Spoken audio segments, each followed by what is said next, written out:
Hey everyone, it's Chay on the mic. We're going beyond politics. Hope you're psyched. Not just policies, not just plans. We're talking dreams, hobbies, and life's other strands.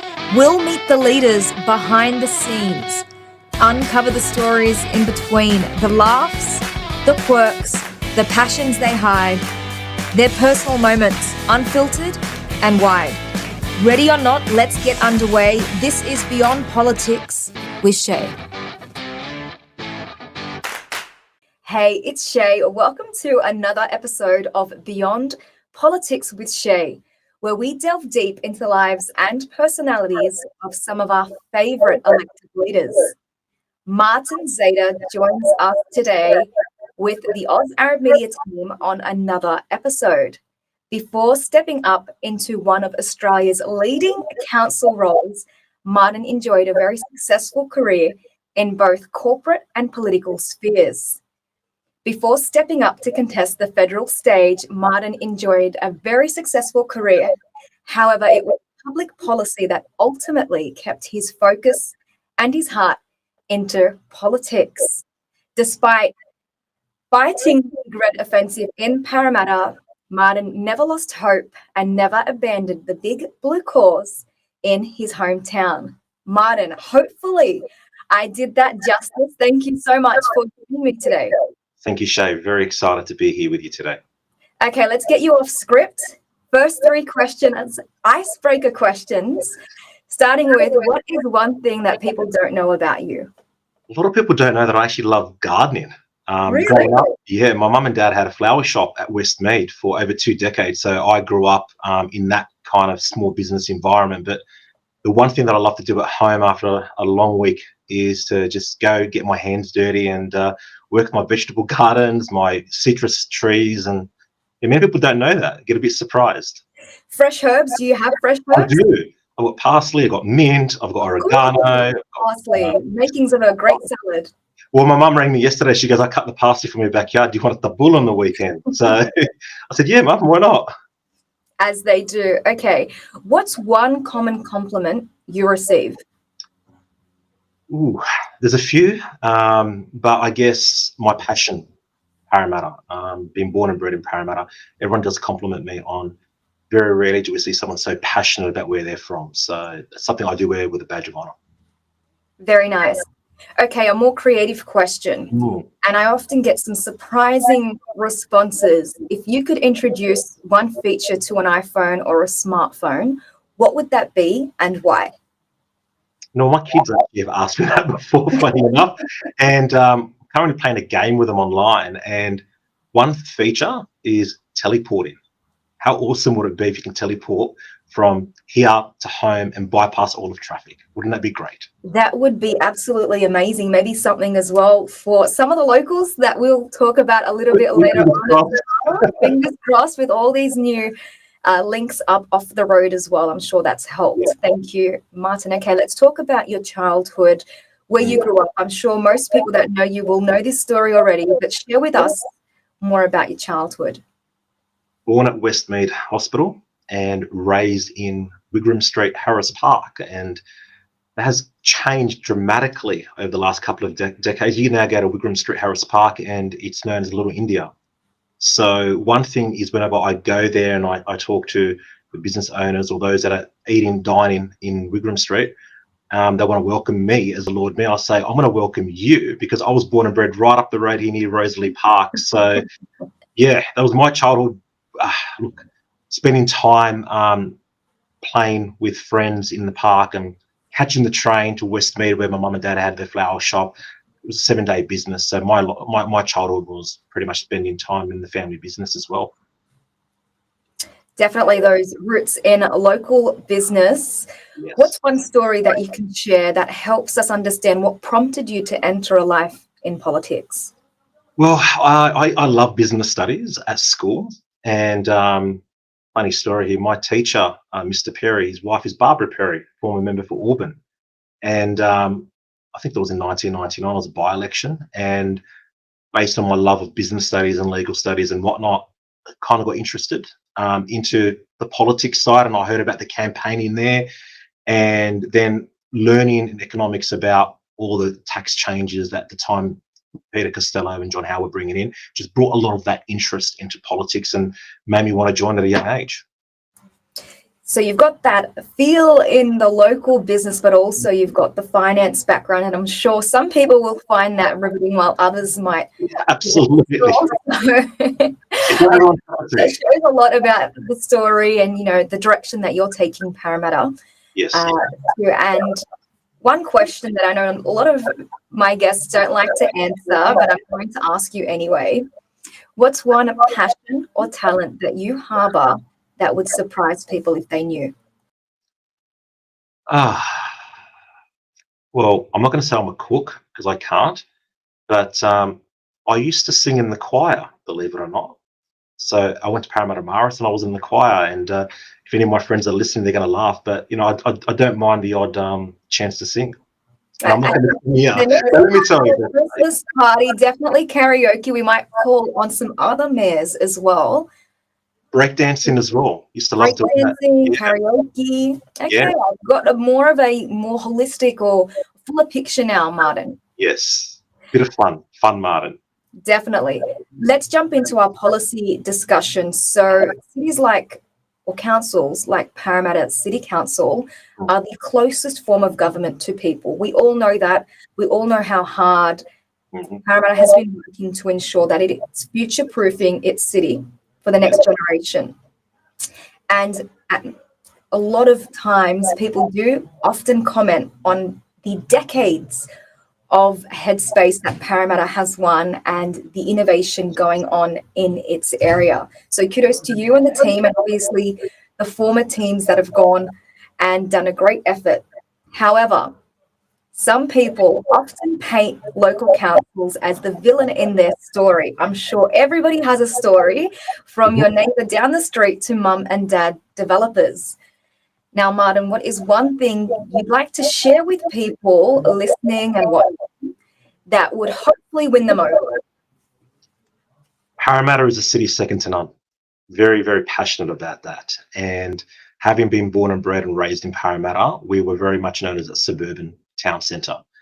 And it's definitely evolved over the last few decades, as you said. And that wasn't done by accident. A lot of hard work had to go into that. And what I'd like to tell the entire community is that we are open for business in Parramatta.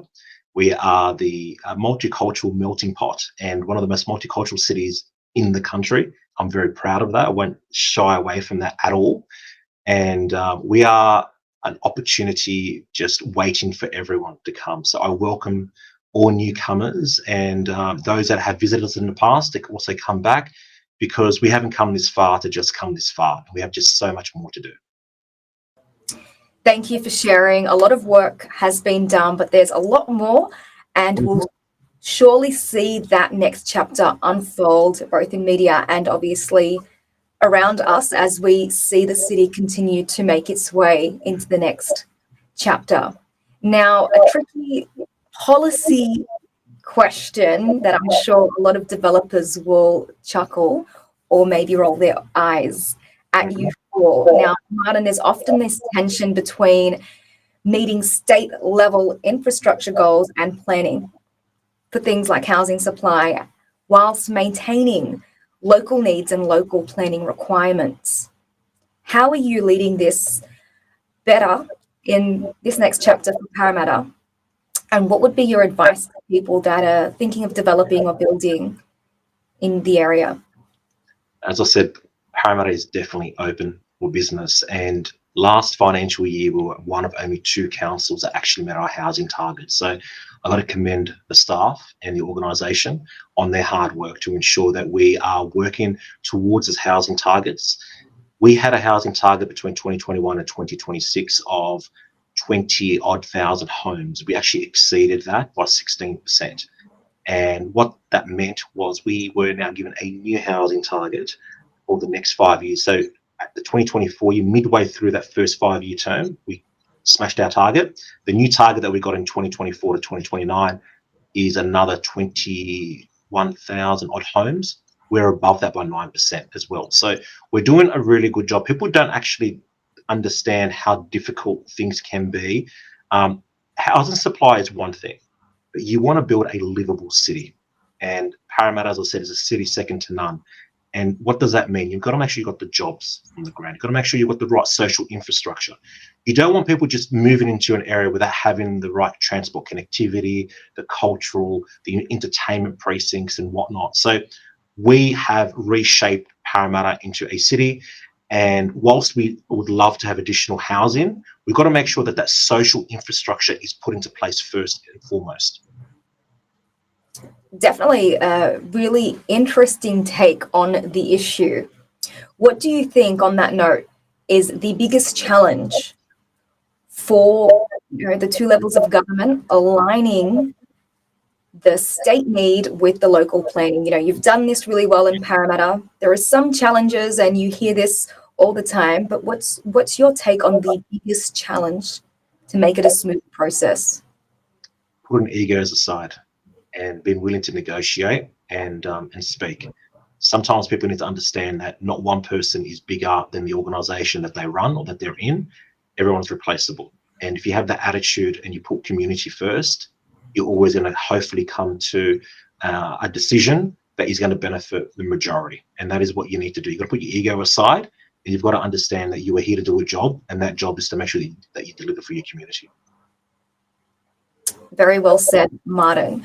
So Parramatta is often described as being decades ahead in terms of its urban planning and strategic and innovative approach, not just in the building and development space, but you've mentioned it before in terms of the jobs, security, and making the city feel like a home, despite it being a city. Yes. What do you think has set your council in your area apart in the last 4 or 5 years? And what advice would you give to other mayors around the country about future-proofing their area and looking to push themselves into that next chapter, just like you have? It's a very good question. 4 to 5 years, probably too short of a period.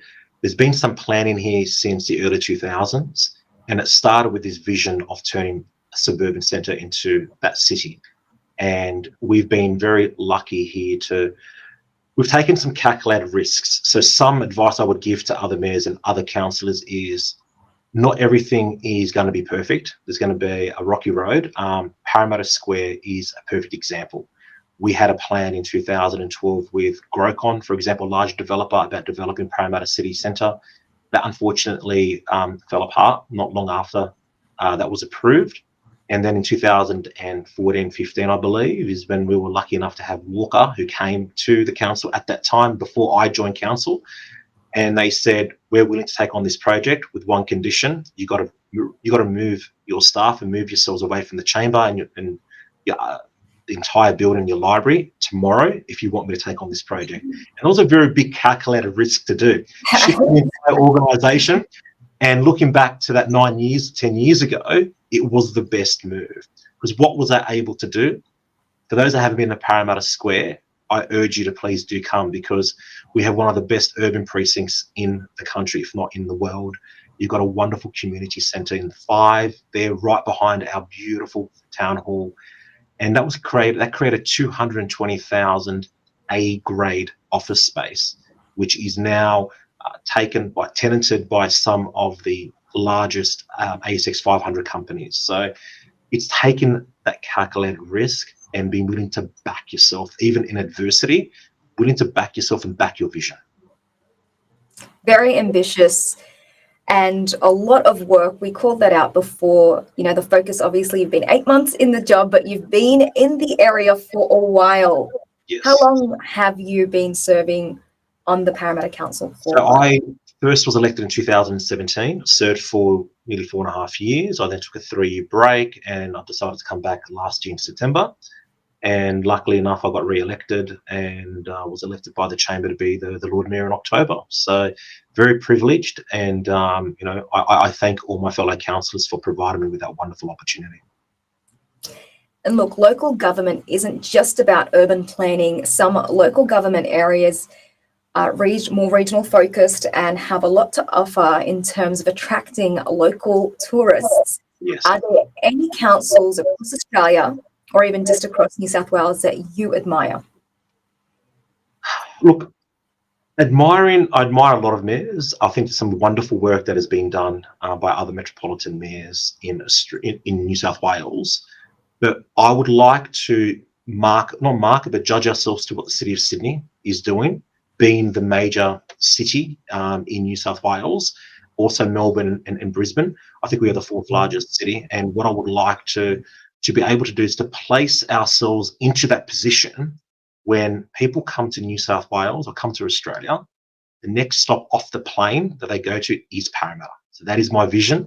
And I know me growing up, for example, I wanted to go visit Paris or London or Munich. I want people that come to Australia to go, you know what, next stop Parramatta. Yeah, you touched on my next question in terms of what's next for Parramatta, the City Council, and you touched on it as well, very well, incorporate some of the global feel of different cities across the world. Some people describe it as the areas next to East London. So kudos to you and the team. Last question.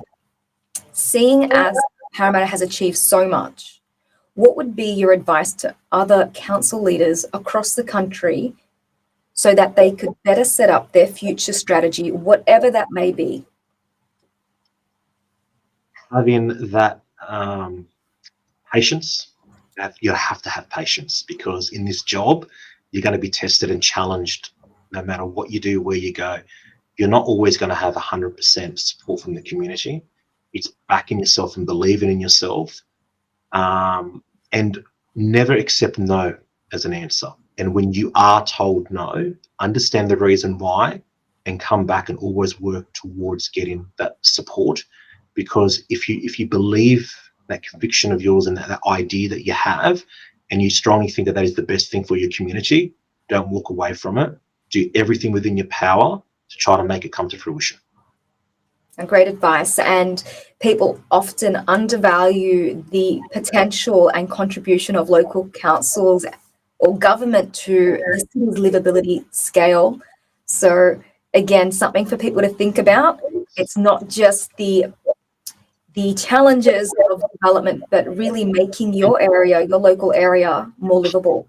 100% Shay. And what's happened, as I said before, in Parramatta hasn't happened by accident. We've got a powerhouse Parramatta open up next year, close to $1 billion investment.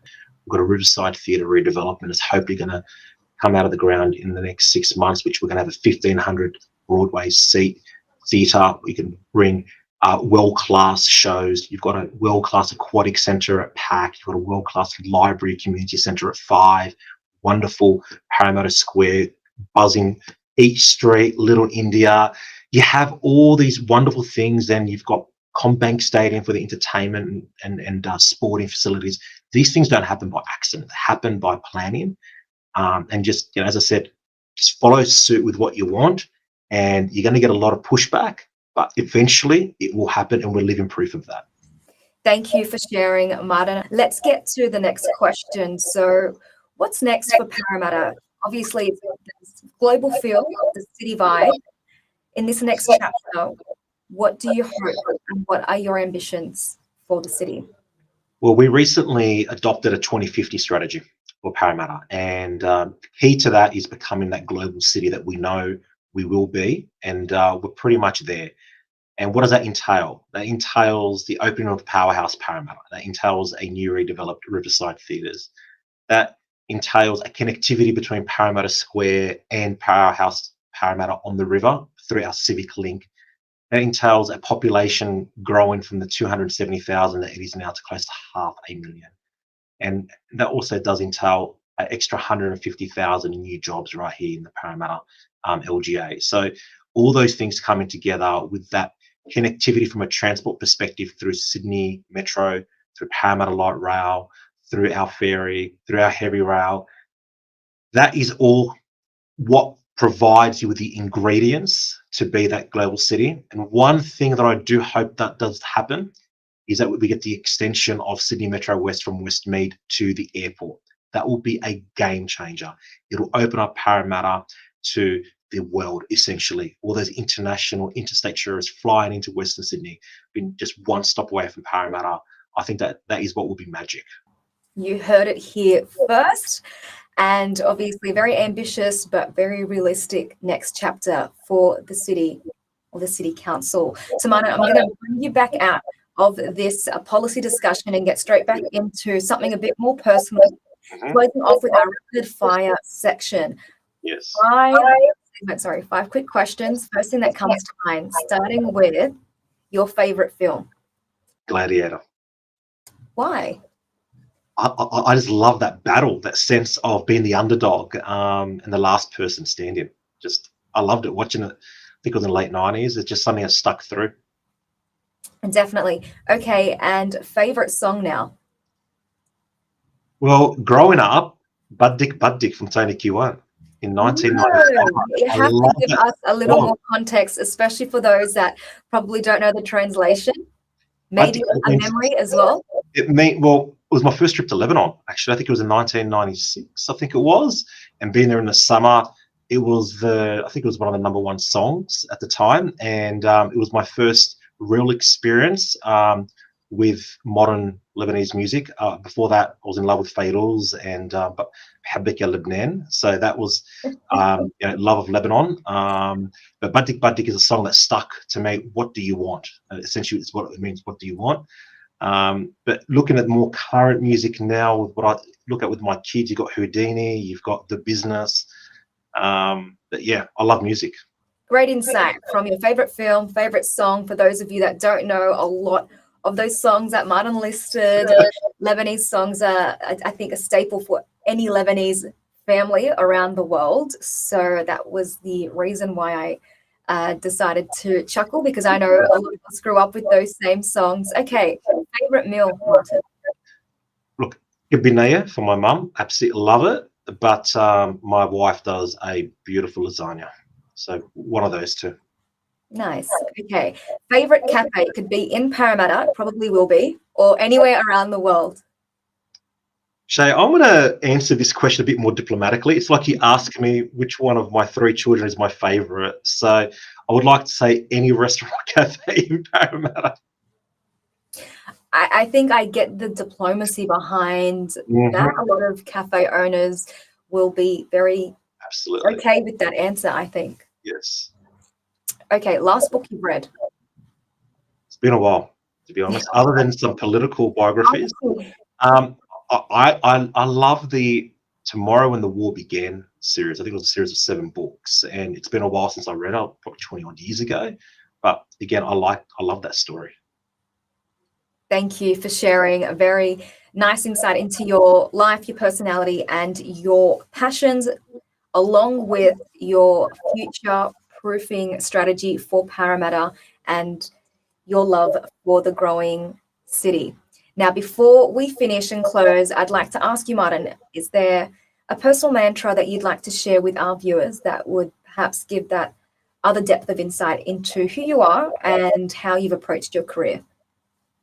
Look, those that know me know that Mum and Dad came from Lebanon, civil war, and they fled that country coming here looking for an opportunity.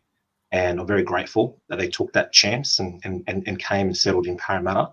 My advice to anyone listening is, no matter what challenges you are faced in life, always believe in yourself.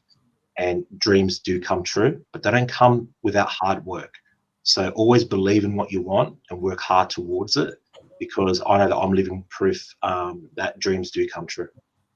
Thank you, Martin, for sharing, and congratulations to you and the team for all of the hard work that you've achieved and for making Parramatta the global city that it is.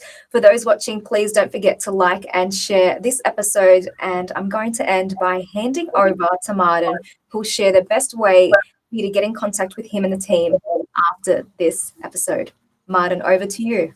Thank you, Chay, very much for the opportunity today. And look, guys, you can get in touch with me via the Lord Mayor Facebook page, via LinkedIn, Instagram, or shoot us an email to lordmayor@cityofparramatta.newsouthwales or .nsw.gov.au. Thank you, Martin, and to the team there at Parramatta Council. From everyone here at the Oz Arab Media Studio, take care, and until next time, stay connected. Thank you. Take care. Bye.